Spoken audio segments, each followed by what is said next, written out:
The engine flames out at 31,000 feet. No warning, no stutter. Just silence where a roar used to be. Inside the cockpit, the pilot's hands move fast, running through the restart checklist, while the aircraft glides through freezing air with 239 people behind him, unaware that the wings beneath them are carrying fuel that has quietly turned to wax. This is not fiction. This happened. And the answer to why it happened, and why it almost never happens again, comes down to a single question most passengers never think to ask. Why do airplanes run on kerosene and not on the gasoline sitting in nearly every car on the road below them? The question sounds simple. Go back to the early 1940s. Engineers in England and Germany are racing to build something the world has never seen. An engine with no pistons, no propellers, nothing but a howling compressor and a continuous flame. The jet engine. Frank Whittle in Britain and Hans von Ohain in Germany are working almost blind, without knowing about each other's progress, chasing the same impossible machine. And both of them run into the same wall: gasoline. The fuel that had powered every propeller plane in the sky for decades suddenly becomes the enemy. Gasoline is wildly volatile. It evaporates fast, ignites even faster, and inside a jet engine where fuel is sprayed into a continuous roaring flame instead of a controlled spark and piston stroke, that volatility turns from an advantage into a threat. A fuel that flashes into vapor too easily inside a jet combustor does not burn evenly. It burns violently, unpredictably, and sometimes catastrophically. The engineers needed something else, something calmer, something that would burn with discipline. They found it in a fuel type older than the automobile itself.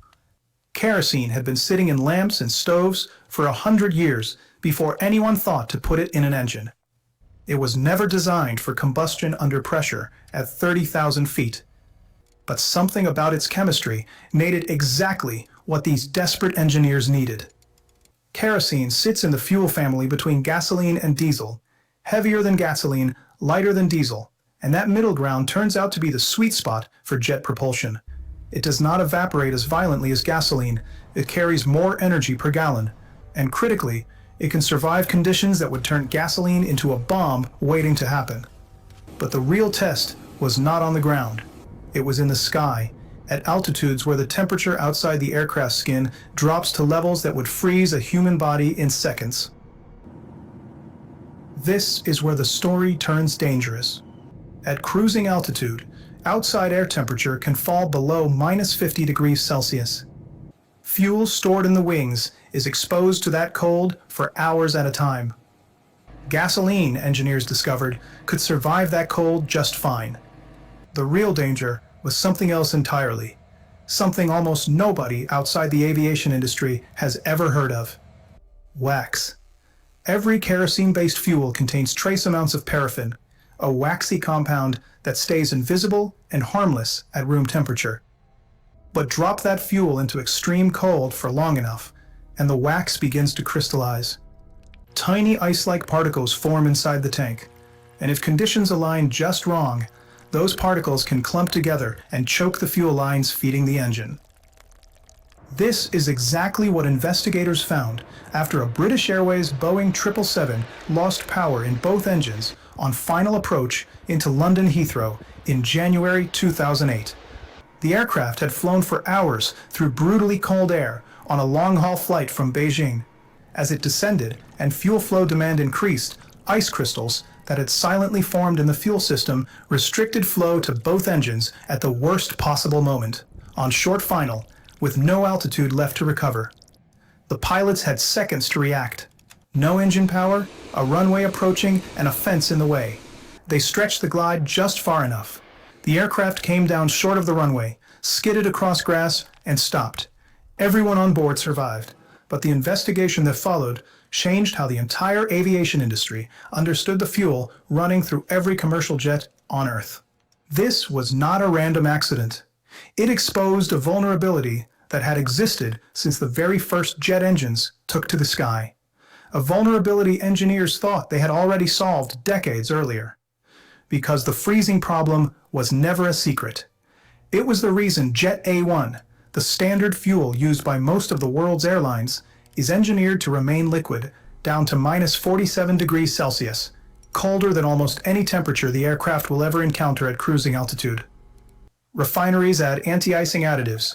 Engineers design fuel heaters into modern aircraft specifically to keep the fuel warm enough, even when the sky outside is cold enough to freeze exposed skin instantly. The Heathrow incident revealed that even with all of that engineering, under a rare and specific combination of cold-soaked fuel and a particular fuel system design, the danger could still slip through. So why not simply go back to gasoline, a fuel that does not freeze the same way? Because gasoline brings back the very problem that started this entire story. Its volatility. Its tendency to flash into vapor at low temperatures and high altitude, creating vapor lock and uneven combustion inside a jet engine built for a steady, continuous burn. Gasoline also carries a lower flash point, meaning it ignites at far lower temperatures than kerosene, a serious hazard when a modern airliner is carrying tens of thousands of liters of fuel through the sky for hours at a time, often just meters from engines burning at over 1,000 degrees. Kerosene's higher flash point, close to 38 degrees Celsius, compared to gasoline's flash point far below freezing, means jet fuel simply refuses to ignite as easily from a stray spark or hot surface. On an aircraft carrying enough fuel to fill dozens of cars, that difference in ignition risk is not a minor detail. It is the difference between routine safety and constant catastrophe. There is also the matter of energy. Every kilogram of fuel an airliner carries is weight it must lift off the ground and drag across an ocean.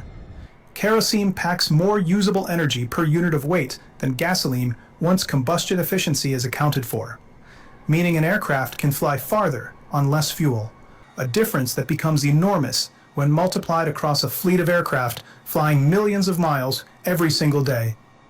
So the choice was never really a competition between two equal fuels.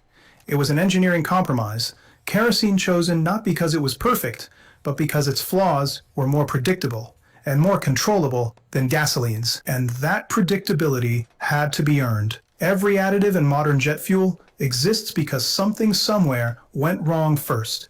Anti-icing agents were added after early flights discovered ice crystals could form even in fuel that looked perfectly clear. Anti-static additives were introduced after investigators linked fuel-related static discharge to explosions during refueling. Even the faint, distinct smell of jet fuel on a tarmac is the product of decades of trial, failure, and correction. The story of kerosene is really the story of every near disaster the aviation industry refused to ignore.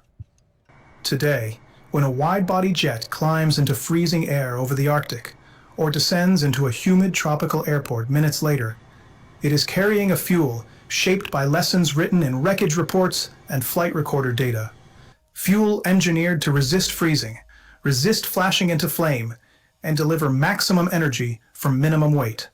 All inside a substance that started its life a century ago, heating oil lamps in ordinary homes. The next time an aircraft lifts off the runway, carrying fuel most passengers will never think twice about, remember this: that fuel was chosen through fire, through failure, and in at least one case, through a silent glide toward a fence at Heathrow that ended just short of tragedy. It was never really about kerosene versus gasoline. It was about which fuel could be trusted 35,000 feet above the ground, with nowhere left to land.